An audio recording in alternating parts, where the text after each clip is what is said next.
Next guest is Lucy Connolly, as I said before the break, a woman's name who you will know very, very well after she spent 377 days behind bars for a post on X. It was in the wake of the Southport attacks, and it wasn't, I think she would agree, given that she deleted it, not a very nice post. But she served a very long time behind bars, away from her child, away from her husband, away from her work, and being castigated and blamed for, goodness me, everything that had gone wrong in the world. But, well, the punishment continues, and she's here to talk about that. A very good afternoon to you, Lucy.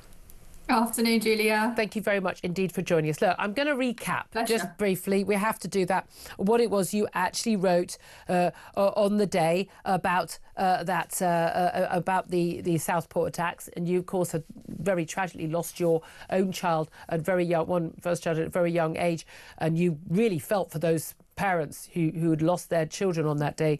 And you wrote back in July 2024, mass deportation now, set fire to all the effing hotels, full of the B words, I can't say it, for all that I care. While you're at it, take the treacherous government and politicians with them. I feel physically sick knowing what these families will now have to endure. If that makes me racist, then so be it. Now, you deleted it only a few hours later, but you ended up basically being prosecuted, pleading guilty, and then spending 377 days behind bars. But basically, the punishment hasn't ended yet, has it? No, not at all. I mean, you'd be forgiven for thinking that, once you'd served your time, 12.4 months is a rather a long time, to be away from your child. Once, those that have said that don't do the crime if you can't do the time, well, I did do the time, more than the time. And I'm still on licence now under probation conditions, so I'm not technically free until March 27. Yeah, that's a long time away. And bearing in mind, you served a heck of a lot more time than people who actually, some of them, who actually committed physical acts of violence during those riots. And indeed, some of the child groomers, some of the people who've committed sexual assaults against teenagers have got less time than you got. If they got a custodial sentence at all. Very, very good point. Now, a lot of people, as you say, would have thought, well, OK, again, do the time, and then, you can go on to live your life free. Now, you've appeared at Reform Conference. You've got a lot of fans, a lot of people who very much consider you to be a sort of a free speech martyr. You try to sort of mostly go back to your ordinary life, and especially spending time with your husband and indeed your 13-year-old daughter, Edie. I mean, again, as we know, when you were behind bars, you were not allowed contact with her, which pretty much every other prisoner in similar circumstances, particularly mothers, would have been allowed. Very, very hard time for her. She was going to move to a new school. She's 13 years old, and she was accepted by this new school. And a fresh start, I think, for everyone was the idea, wasn't it? And then what happened? So the school arranged this this transfer, if you like, and it was done between the two schools, and it was all arranged. Edie and I had gone into the school on the Wednesday. We had a meeting with the deputy head. Everything went really well. He went through everything with her, how things would work at this school, gave her a start date. We signed the paperwork. She seemed to quite like this deputy head as well, which, is progress for her, because she's not great at it's a funny age, isn't it? They're not great at making relationships at that age. So she was quite excited to give it a go, a bit of a fresh start. I won't go too much into it, but, she has got in with a crowd of people that are a lot older than her, and they are not the best influence on each other. So we just thought it would be, a good chance for a fresh start. Yeah.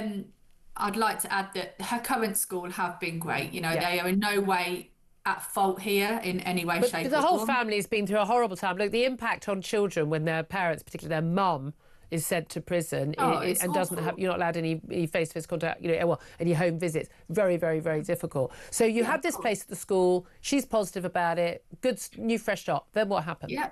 So she was given the start date of the 17th of November. All was good. We were going to go to shopping for some new uniform and stuff. And then quite late the following day on the Thursday, I was in the gym, and I got a phone call from not one, but two of the teachers at her school. They were on like a conference call, two of the teachers that know Edie well and know me well. And one of the teachers was in the meeting with the other school as well. She was part of like the integration meeting. Yeah. And she'd signed the paperwork and stuff. And she said, we're really sorry, Lucy, but the head teacher's blocked this move. And I was like, what do you mean the head teacher's blocked this move? They gave us a start date. Edie's all ready to start on Monday. No, we're really sorry. And you could tell that they were like really embarrassed and there was something wrong. And I said, well, why? I need a reason. You can't just say, yes, she can go, give her a start date and say, actually, no, she can't. There must be a reason. And they were like, well, how do we say this? They were like, look, we're just going to tell you because we feel that we've got a good relationship with you and we don't want to lie to you. You know, they said, these were their words, in a roundabout way, the head teacher has found out who you are. She said that racism doesn't go down well in her school and that if the other children found out who Edie's mother was, there might be a problem and might be a ruckus. So she wasn't prepared to have Edie at the school. I know that the teacher that had signed it off didn't necessarily agree with that, the deputy head, but obviously the head's the head and they can trump everybody else, can't they? So that's it. So, but they weren't saying we've got a problem with Edie. There's evidence that Edie has been racist to other pupils or written a post on social media. Edie didn't go to prison. It's guilt by association. Edie's mum has gone to prison and therefore we won't have Edie. I mean, not very Christian and forgiving, some might say. It's disgusting. Let's be honest, it's about political point scoring. It's about politics, isn't it? You know, and it's irrelevant what you think of me or what I did or what I said, whether you think I'm the most heinous criminal in the world.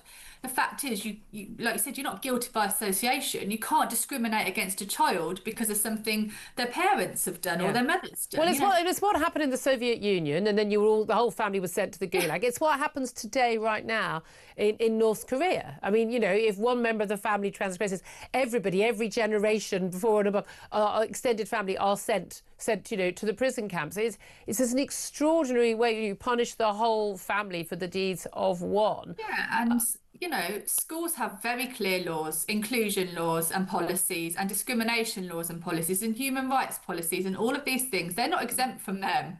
No. You know, they might think they are. But also, I mean, the children, you know, the children of, you know, yes, you are a criminal by a statement of law, but a convicted criminal. But again, your child isn't. The children of criminals, there are plenty of convicted criminals in this country, and the children go to school and have a right to go to school. Of course. And what makes, and this is how this, in my opinion, country is becoming now. When did we become this country of people that we're so obsessed with politics and we literally will take people down and ruin people's lives over your difference of opinion? And that's how it's getting, you know. Oh, you don't like me, so you know we're going to make your child's life difficult. I mean, are you going to appeal? Is there any process of appeal? Because I imagine you don't actually want your kid to go to this school. No, I don't. And it was a bit, I think I made a mistake there, because obviously I fired off an email to her saying, you know, how dare you, you know, you're a disgrace to the profession. Anyway, I don't want if that's your attitude, I wouldn't send my goldfish there, let alone my child. And I don't want her there now, because how could I ever trust that even if that I did appeal it and she did get in, that they wouldn't discriminate against her because they don't like me? I can't take that risk. So she was a bit like, oh, well, I said, I'll leave her where she is. At least I can trust that the staff where she is nurture her and are kind to her and all of those things.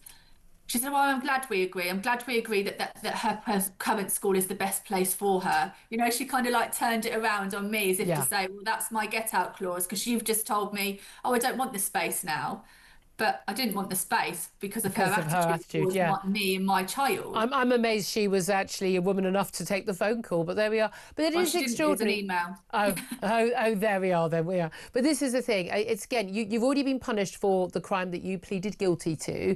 That's got nothing to do with your child, and whether or not a parent does or does not like, you know, your views. It's none of their business. I mean, look, I'm sure they're, you know, look, I've had a thing where I've literally had a parent at my daughter's school a few years back making a comment to my husband about my politics, and he obviously gave her, should we say, short shrift, let's be honest. But I mean, I thought it was just such an extraordinary thing to do, you know, at like a gymnastics recital, whatever the hell it was. It was like, what on earth? I mean, I don't bring my politics into the school. I'm just there to, is this how far we've fallen in this country now? So if you're a criminal or a journalist or a politician, your child is going to suffer because Yeah. other people don't agree with those political views or those opinions. Yeah. I mean, that is communism. That is Well, that's that sinister. That's yeah, it properly is sinister. sinister, absolutely Yeah. sinister. And the thing that annoys me the most is those type of people, they just take this moral high ground and they genuinely believe that they are right, that, because I'm such an awful person in their book, Yeah. it's okay to treat my child like that. She Yeah. is a child. And the irony is not lost on me that it's those type of people that were saying and say about me, she should, she was a childminder, she worked in education, she should never work with children. That irony Yes. is not lost on me. Because Absolutely. I can tell you that I would never discriminate against anyone's child. There's lots No. of children I'm nice to that I don't like the You don't don't like the exactly parents. I feel the same way. I'm going to say, I'm going to end this conversation. And I'm going to give you an apology. I know you were very wary about coming on the show with me. When your story first emerged after Southport, I was horrified by the tweet that you'd written. I'd like to point out also, though, that when it was mostly reported, it wasn't the story that I was mostly looking at. I wasn't researching it a lot. They didn't report quite a lot of, like when you wrote, I felt physically sick knowing what these families will now have to endure. That was very, very rarely reported. Certainly in the reports I didn't see. They only like to report the first two lines. Yeah, they said that, the police had said, in their statements and what was said in court, that this was one of a number of racist posts that you wrote. I wasn't going through your Twitter feed. I went with what the court reporting said, and how significant this message was, and you pleaded guilty. So I'm like, well, there you are then. Well, they throw the book at her. I had no problem with that. I now know, and it was actually as a result of Alison Pearson's piece while you were behind bars, that that actually you were grossly misrepresented by the police. The Crown Prosecution Service have accepted this. That there were numerous people. You're a childminder. You had numerous children from many different backgrounds, including many legal migrants and children of colour, who all put in letters, basically of supporting you and how you had no evidence of racism. There were no other so-called racist tweets, that you had deleted this tweet of your own volition, and the background that you had lost a child and therefore would be so much more emotionally affected by these children's deaths. And so at the time when I said, yeah, I've got no problem with her going to prison, I didn't think for that long. But I had no problem. I don't think anybody did. I take that back. You shouldn't have been prosecuted. Thank you. That's appreciated. And you certainly shouldn't have gone to prison. I so wish that you had pleaded not guilty, even if you end up remanded, because with this change, hindsight's a wonderful we still thing, have isn't jury trials now, not for long, and the jury, I believe, would, if I'd said it's out the jury, we would have acquitted you. What do you say to that? Yeah, well, it is appreciated. It takes a big person to, backtrack and say, I got it wrong. So that is appreciated. And this is the case. I was misrepresented in a lot of ways and still continue to be. I have a letter in black and white from Northamptonshire Police confirming there were no other racist tweets, confirming it was one tweet. I have all this in black and white. And, it's on my Facebook page if anybody wants, or my Substack. It's all there. If anybody would like to read that letter, it's on my Substack, on my Facebook page. So, yes, I agree. I shouldn't have written the tweet. It was a vile thing to write. I knew that, though, the day I wrote it, hence I took it down of my own accord. I didn't need anybody to tell me that was a vile thing to write. But, we're all human. I was, and still am, extremely angry and emotional about the situation. Yes, it was the wrong thing to do, but please find me somebody in their life that has never, ever said anything that they shouldn't have done or wish they could. Indeed. Lucy, I think you've been punished, and you've been punished more than enough. The fact that people are still trying to punish your child, your 13-year-old child, for it, utterly disgusting and appalling.